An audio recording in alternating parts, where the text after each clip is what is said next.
Assalamualaikum warahmatullahi wabarakatuh. Senang sekali saya Harus Arif bisa kembali menjumpai Anda semua. Setelah berselang 4 hari dan banyak sekali mendapat kecaman, akhirnya Presiden Prabowo Subianto menyampaikan secara resmi ucapan duka cita atas wafatnya pemimpin tertinggi Iran Ali Khamenei. Ali Khamenei ini wafat gugur dan ketika rudal-rudal dari Amerika Serikat dan Israel membombardir kawasan hunian dia di kota Teheran. Bersama dengan Ali Khamenei ini wafat juga sejumlah petinggi dari Iran, termasuk juga mantan Presiden Ahmadinejad. Sementara Ali Khamenei sendiri dikabarkan dia meninggal dunia bersama dengan putrinya, kemudian cucunya dan juga seorang menantunya. Ucapan duka cita ini disampaikan langsung oleh Menteri Luar Negeri Sugiono ketika hari ini menerima kunjungan dari Duta Besar Republik Islam Iran yang ada di Jakarta. Dan hal itu diunggah dalam akun resmi Instagram Menlu @Menlu RI. Dia menulis begini, menerima Yang Mulia Muhammad Barojerdi, Duta Besar Iran untuk Indonesia, tanggal 4 Maret, ya. Kami mendiskusikan perkembangan situasi terkini di Timur Tengah. Saya tekankan pentingnya penghormatan terhadap hukum internasional dan piagam PBB, serta perlunya upaya deeskalasi melalui diplomasi.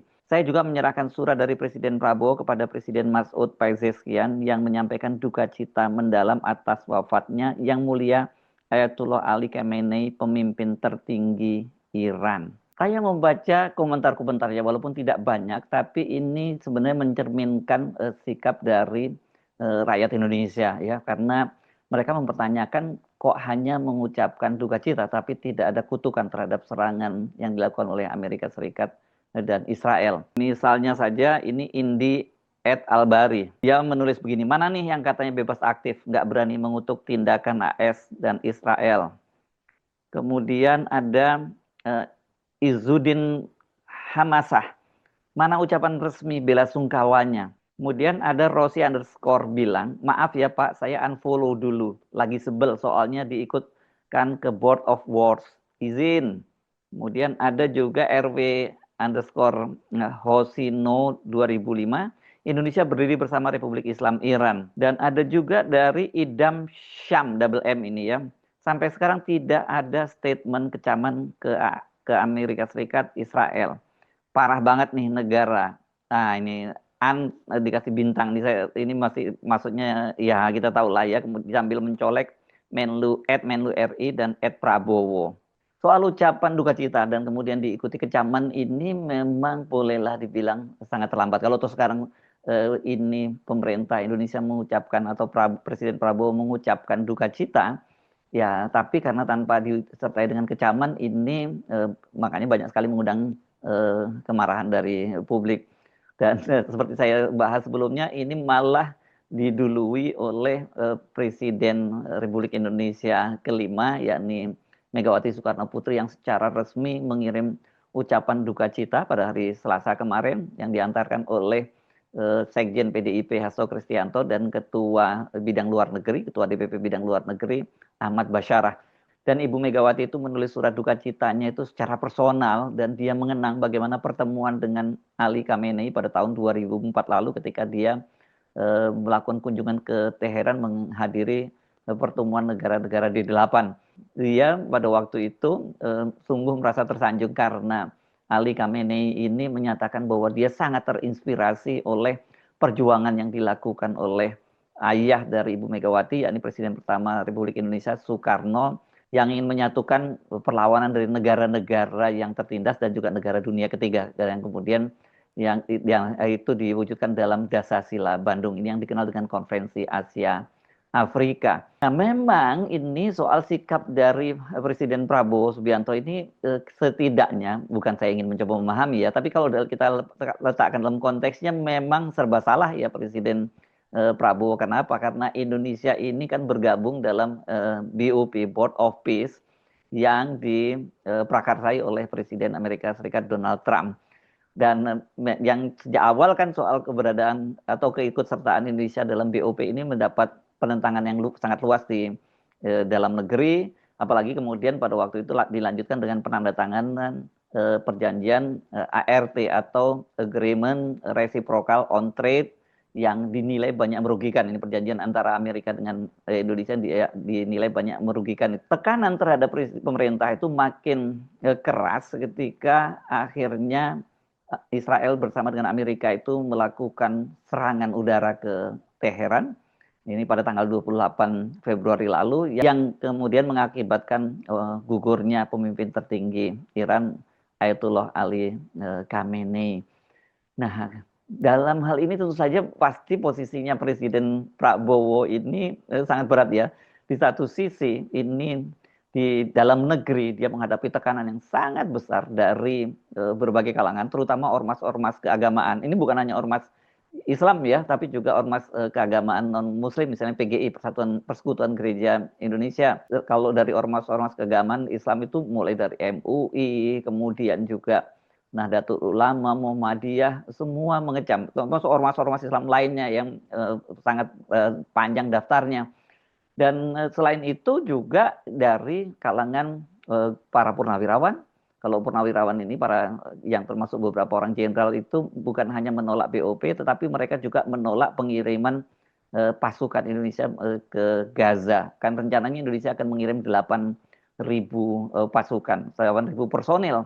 Dan ini akan menjadi kontingen terbesar di dalam BOP. Berarti rencana ini ditentang oleh Hamas. Dan ini Hamas sudah mengingatkan hati-hati ketika Indonesia mengirim kontingen pasukannya ke Gaza. Karena sangat mungkin mereka akan terjadi nanti kontak senjata misalnya dengan Hamas. Dan ini tentu tidak bisa terhindarkan kalau kemudian situasinya memanas seperti sekarang ini. Nah, tetapi kelihatannya tanda-tanda bahwa Presiden Prabowo mulai berubah sikapnya atau setidaknya mulai ada evaluasi terhadap BOP ini ketika kemarin Presiden Prabowo itu mengundang sejumlah mantan presiden dan wakil presiden.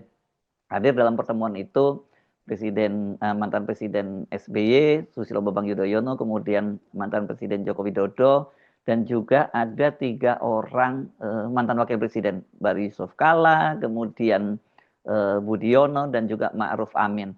Dan seperti kita tahu, Pak Yusuf Kalla ini justru adalah tokoh yang pertama ditemui oleh Duta Besar Iran di Jakarta. Duta Besar atau Ambasador Muhammad Barujerdi ini, dia ketika menemui Yusuf Kalla, dan kemudian Yusuf Kalla memberikan pernyataan-pernyataan bahwa ya ini dalam posisi seperti ini ya dia rada netral Pak Yusuf Kalla. Tapi sebelumnya kan Pak Yusuf Kalla menyoroti tentang tawaran dari Presiden Prabowo Subianto untuk menjadi juru damai antara Amerika dan Iran.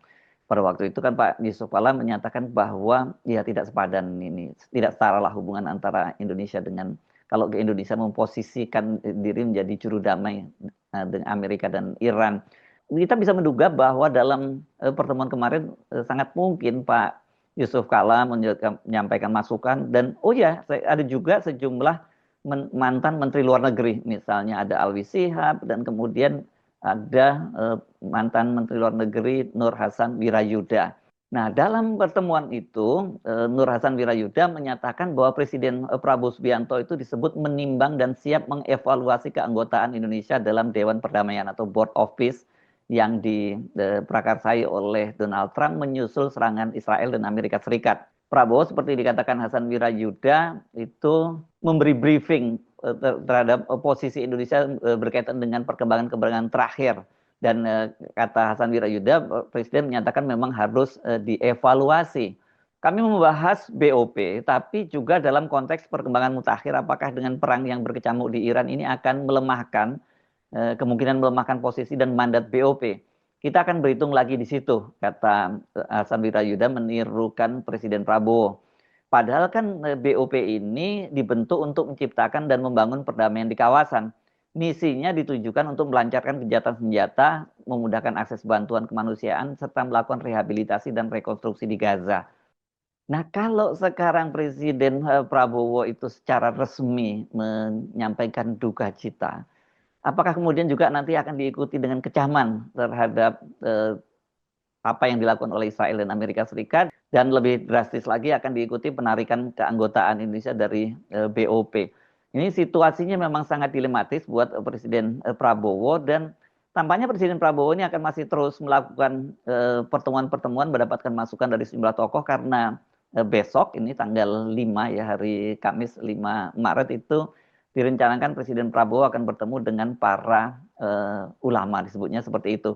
Dan kita tahu di Indonesia ini posisi terutama para ulama dan organisasi keormasan Islam seperti saya sebutkan tadi kan sangat mengecam apa yang dilakukan oleh Israel dan Amerika Serikat, dan juga menuntut agar Indonesia itu mundur dari BOP atau keluar dari BOP. Apalagi di situ kan ada tambahan lagi yang jadi persoalan, yakni Indonesia harus membayar iuran sampai 17 triliun. Sementara Israel itu menolak untuk, yang juga sama-sama menjadi anggota BOP, menolak untuk membayar iuran sebesar itu.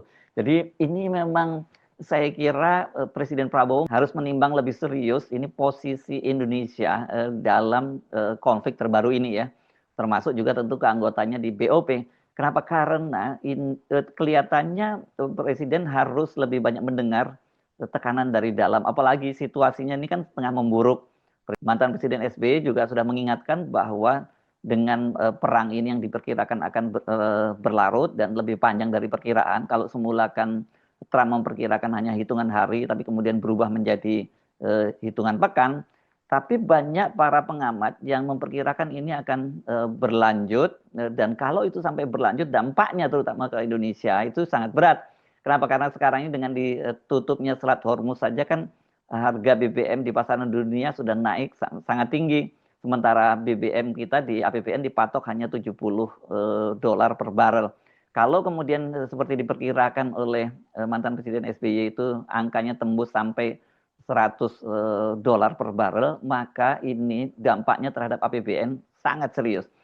Karena kan dengan begitu ya pemerintah ini harus memberikan subsidi, pilihannya memberikan subsidi atau membiarkan harga BBM sesuai dengan harga pasaran. Kalau dibiarkan sesuai dengan harga pasaran, ini akan mencekik kehidupan rakyat Indonesia yang sekarang sudah sulit.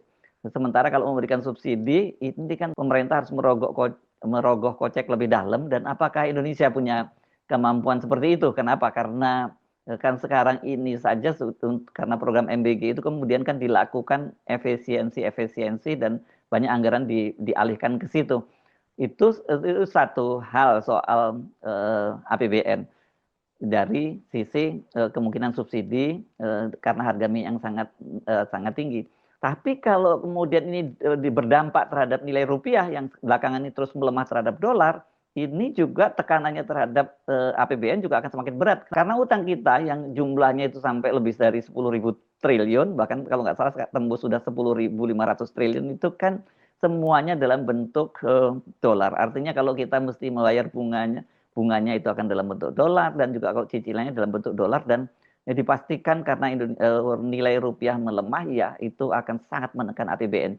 Jadi ini dilema ini kelihatannya bagaimanapun harus disikapi secara serius, dan yang paling penting tentu saja Presiden Prabowo itu harus lebih banyak mendengar tekanan-tekanan dari dalam negeri, suara keprihatinan dari dalam negeri, ketimbang kekhawatiran misalnya dampak akan ditekan oleh Trump ketika dia kemudian mundur dari Board of Peace. Nah, kita tunggu perkembangan lebih lanjut bagaimana, karena situasi sekarang ini memang sedang tidak menentu, dan detik demi detik itu akan terjadi perubahan-perubahan besar termasuk terhadap geopolitik global dan juga dampaknya terhadap Indonesia. Saya Arif, sampai jumpa lagi. Wassalamualaikum warahmatullahi wabarakatuh.